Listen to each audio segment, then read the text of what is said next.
Hello guys, I'm Aman and welcome to my YouTube video. So this is my first ever YouTube video and I'm going to be talking about cloud gaming. So guys, what exactly is cloud gaming? Uh, Essentially, cloud gaming is the streaming of video games that do not require users to have a specific gaming console. So I don't know about a lot of people, but I'm pretty sure a lot of us growing up, when we thought about video game and we thought about gaming, what we know is Xbox, PlayStation, Wii. It's one of those devices. It's a console that's really unique, right? It only has controllers that only work in one device. So, if you have a controller for Xbox, you cannot use that on PlayStation. If you got a controller for PlayStation, you cannot use it on Xbox and vice versa and all that things, right? And we have always thought about, carrying a big hardware. Oh, he bought a gaming console. Well, now with cloud gaming, you don't really need that. All you need is like one device that has internet connection. So for example, you can use a laptop. You can use any controller, honestly. You don't even need Xbox controller or PlayStation controller. You can use any, and all you need is the internet. No need to carry around, those games. And you remember the CD you had to put in your video games? Well, you don't have to do that anymore. You can basically stream the games, just buy it. It's like, think of it as Netflix, right? You don't need to buy 10,000 CDs. All you need is to just stream it. Just click on whatever you want to watch. You click, and that's it. Just like in cloud gaming. Likewise, in cloud gaming, you just click on the game you want and you play. So, everything is related to the internet, server, everything, and it's a big thing now.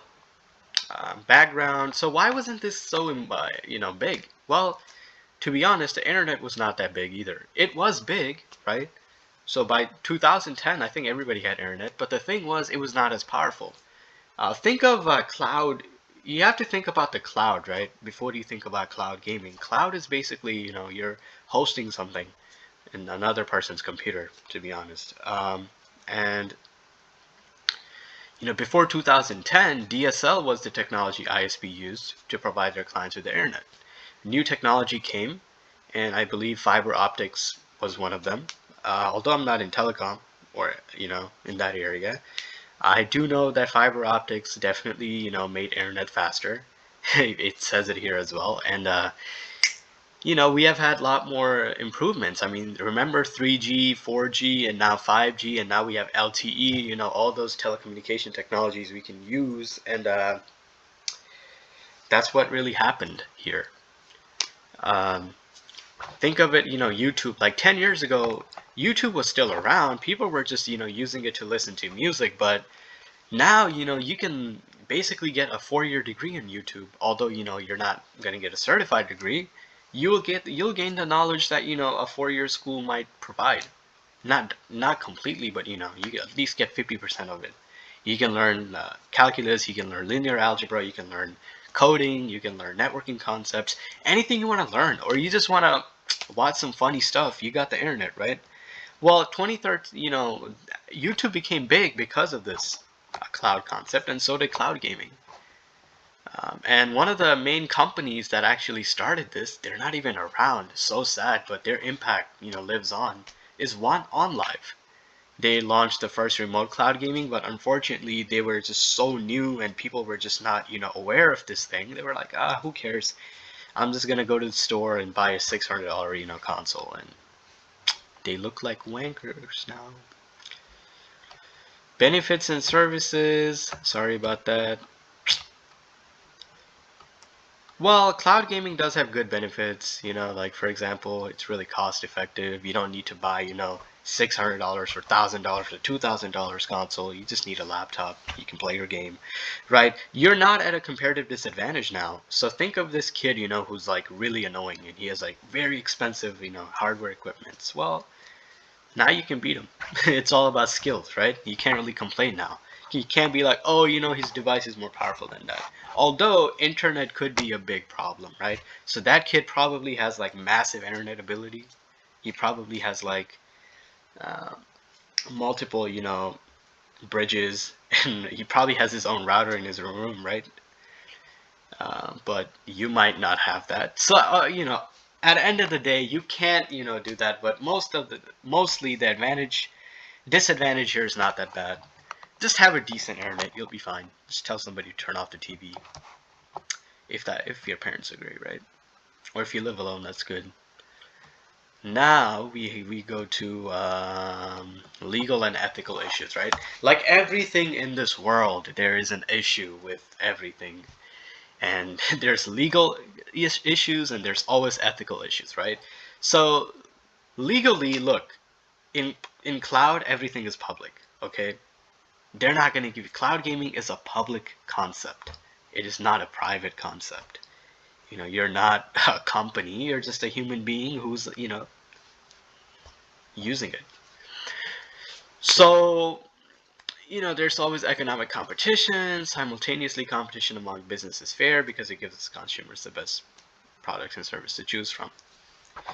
Um, Basically, that's really it. To be honest, legally, your data is available. Hackers can get it. It's you have to agree to certain privacy policy and stuff. Ethically, look, people are gonna lose jobs. Like anything in this world, that's new. It comes. It makes people rich and it makes people poor. That's how life is. Honestly, that's how innovations are.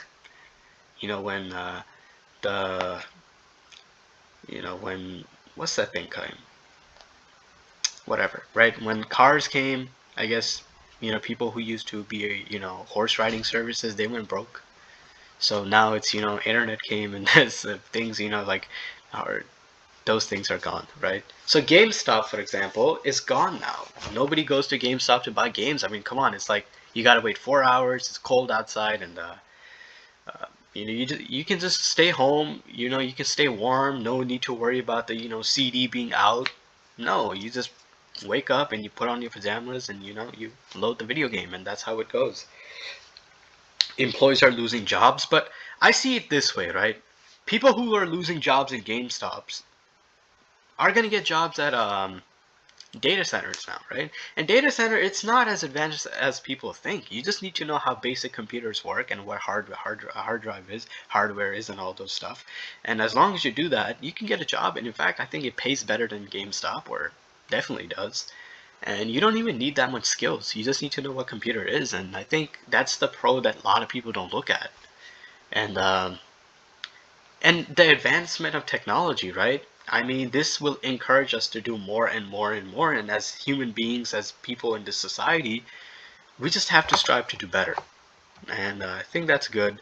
Obviously, I feel bad for GameStop, but they made their money, yo. Like to say every dog has its day. Well, GameStop, your day is over. It's like saying Netflix and Blockbuster. It's fine though. Legal issues. We know what the legal issues are. If the data is gone, what the heck's gonna happen? Well, you're responsible. But companies have insurance policies and stuff. And obviously, one of the biggest things with cloud gaming, one of the biggest issues is a security concern. I mean, let's be honest. Um, Everything in the internet is nothing in the internet is secure. You know what I mean? This is why cybersecurity is such a big field. This is why security is so important in today's world. And we have some horrible people, man. Like, all they do is like spend time um, BSing and trying to steal people's data. Hop off, right? They gotta chill out. And that's about it, really. There's a lot of attacks that can happen. So, for example, new game is coming out, right? People want to do stuff. The hacker could be really angry. He's like, you know what? I'm gonna launch a DOS on you guys. Denial of service attack. That means like just flooding them, and they might even do DDoS, right? Which is basically DOS, but hundreds of them essentially. And interesting thing, right? They can do a lot of stuff. And let's be honest, a lot of kids are not smart with their data, and they might share the data with other kids, share video games, and that could be nightmare. But who cares? Things will get better. This is why you hire security people. And I might be a little bit biased because I'm in the IT field, so I'm like, you know what? Anything that's innovation that's related to IT, that means more jobs for me. So that's fine. Adaptation, like anything new, cloud gaming is still a new concept. So adapting to it is kind of hard. Even companies don't know what to do. IT professionals don't have knowledge about cloud. Now they're finally getting knowledge about cloud. It's such an ever-growing field. And how would I say this? Human beings, man. Not everybody is technologically savvy. You know what I mean? It takes a while. So and not only people that are not tech savvy, they play video games too. You know what I mean? So it's fine. I think as time goes along, we'll get used to it and things will get better. And you know, my conclusion is this: by all accounts, one can see cloud gaming is still a brand new technology in this world. Cloud gaming has multiple benefits. At the same time, it needs a lot of work to operate smoothly, and I think we'll get there by 2025. I think it'll take us like 5 more years to finally embrace the cloud fully, and I think we'll be fine. And thank you so much for sticking by. If you stuck by till now, honestly, like, you guys are the best. Uh, Take care.